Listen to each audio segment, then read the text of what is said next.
कृष्णा, साल 2025 में 2 पूर्ण चंद्र ग्रहण होंगे। एक जो 14 मार्च 2025 को था, हालांकि भारत में दिखाई नहीं दिया, परंतु दूसरा 7 सितंबर 2025 को जो भारत में लाल रंग का यानी ब्लड मून के रूप में दिखाई देगा। चंद्र ग्रहण तब होता है जब पृथ्वी सूर्य और चंद्रमा के बीच आ जाती है, जिससे सूर्य का प्रकाश चंद्रमा तक नहीं पहुंच पाता और वह लाल रंग का दिखाई देता है। कैसे लगता है चंद्र ग्रहण? जब पृथ्वी सूर्य और चंद्रमा के बीच आ जाती है तो पृथ्वी की छाया चंद्रमा पर पड़ती है। यह छाया चंद्रमा को ढक देती है, जिससे चंद्रमा की सतह पर सूरज की रोशनी नहीं पड़ती और वह दिखाई नहीं देता। कुछ मामलों में पृथ्वी के वायुमंडल से गुजरकर लाल रोशनी चंद्रमा पर पड़ती है, जिससे चंद्रमा लाल या तांबे जैसा दिखाई देता है, जिसे ब्लड मून कहते हैं। 2025 के चंद्र ग्रहण 14 मार्च 2025 का चंद्र ग्रहण, यह चंद्र ग्रहण भारत में अदृश्य था, परंतु 7 सितंबर 2025 का चंद्र ग्रहण यह भारत में दिखाई देगा और इसका रंग लाल होगा, जिसे हम ब्लड मून के नाम से भी जाना जाता है। इसका समय के अनुसार रात 8:58 से शुरू होकर 8 सितंबर की सुबह 1:25 तक होगा। 2025 के ब्लड मून के बाद अब एक बार फिर सितंबर में चंद्र ग्रहण का नजारा दिखने वाला है।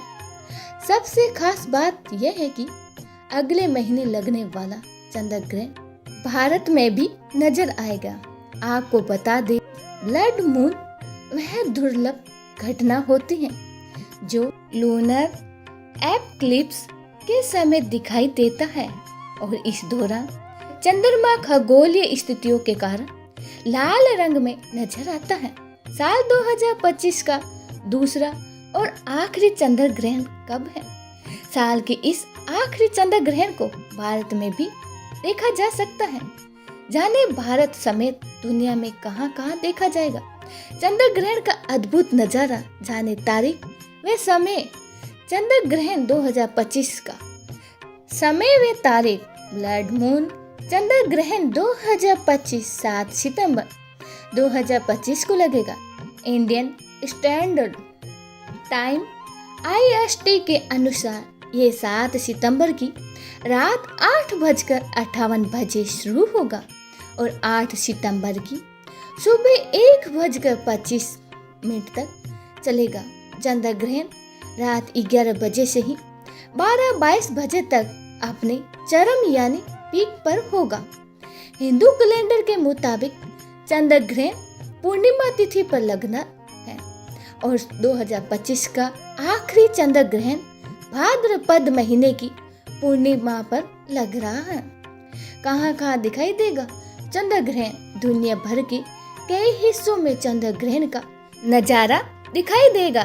ब्लड मून चंद्र ग्रहण चीन, पश्चिम ऑस्ट्रेलिया, पूर्व अफ्रीका, रूस और अरब देशों में नजर आएगा।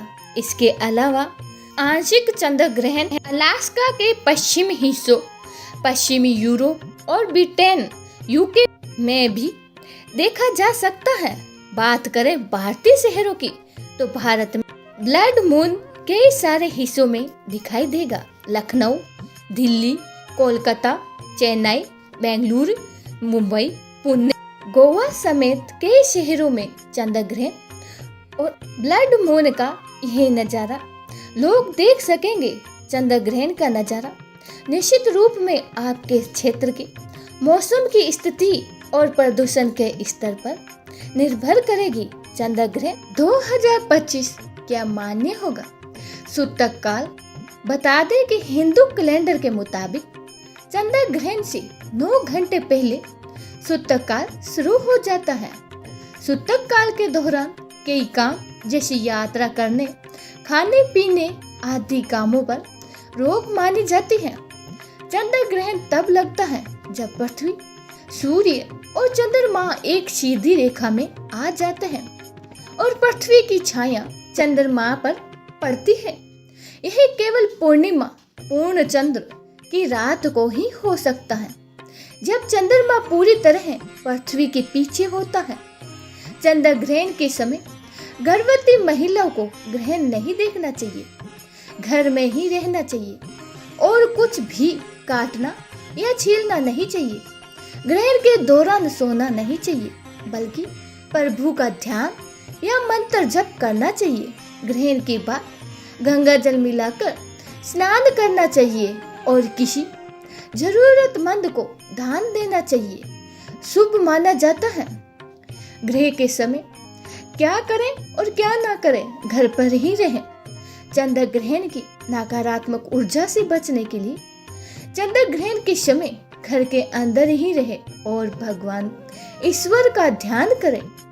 आप चाहें तो बैठकर या लेटकर किसी मंत्र का जाप कर सकते हैं या प्रभु का ध्यान कर सकते हैं।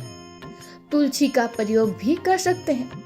खाने पीने की चीजों में तुलसी का पत्ता डाल सकते हैं और या हो सके तो घर में आप ढाप भी डाल सकते हैं, जिससे अशुद्ध किरणों से बचा जा सकता है। कुछ मान्यताओं के अनुसार पेट पर गोबर का लेप लगाने से हवा की अशुद्ध किरणों से बचा जा सकता है। ग्रहण के समय क्या ना करें, सीधे ग्रहण न देखें। चंद्र ग्रहण को नंगी आंखों से नहीं देखना चाहिए, क्योंकि यह गर्भ में पल रहे बच्चे पर बुरा प्रभाव डाल सकता है। घर से बाहर ही ना निकले। ग्रहण के दौरान गर्भवती महिला को घर से बाहर जाने से बचना चाहिए। काटने छीलने का काम न करें। कैंची, चाकू या किसी भी धारदार चीज का इस्तेमाल ना करें और सोने से भी बचे और हरि का नाम हर समय ले। ग्रहण के दौरान ही सोना नहीं चाहिए, क्योंकि यह माँ और बच्चे की सेहत को प्रभावित कर सकता है। धातु की वस्तुएं ना पहने। पिन, चूड़ियां या कोई भी आभूषण धारण ना करें। इस दिन सिर्फ और सिर्फ भगवान का नाम लें और इस समय आप कुछ भी ना खाएं और ना ही पिए। ग्रहण के दौरान कुछ भी खाने या पीने से बचना चाहिए। ग्रहण के बाद आपको क्या करना चाहिए? स्नान करें। ग्रहण समाप्त होने के बाद पानी में गंगा जल मिलाकर ही स्नान करें और उसके पश्चात आपको दान पुण्य करना चाहिए। जितना हो सके उतना दान करें। जरूरतमंदों को सफेद वस्त्र, चावल या चीनी जैसी सफेद चीजों का ही दान करना शुभ माना जाता है। विशेषकर जब चंद्र ग्रहण हो तब गर्भवती महिला अपना ख्याल रखे और ध्यान रखे। जय श्री कृष्ण, राधे राधे। प्रभु का नाम ले और सुखी जीवन जिए।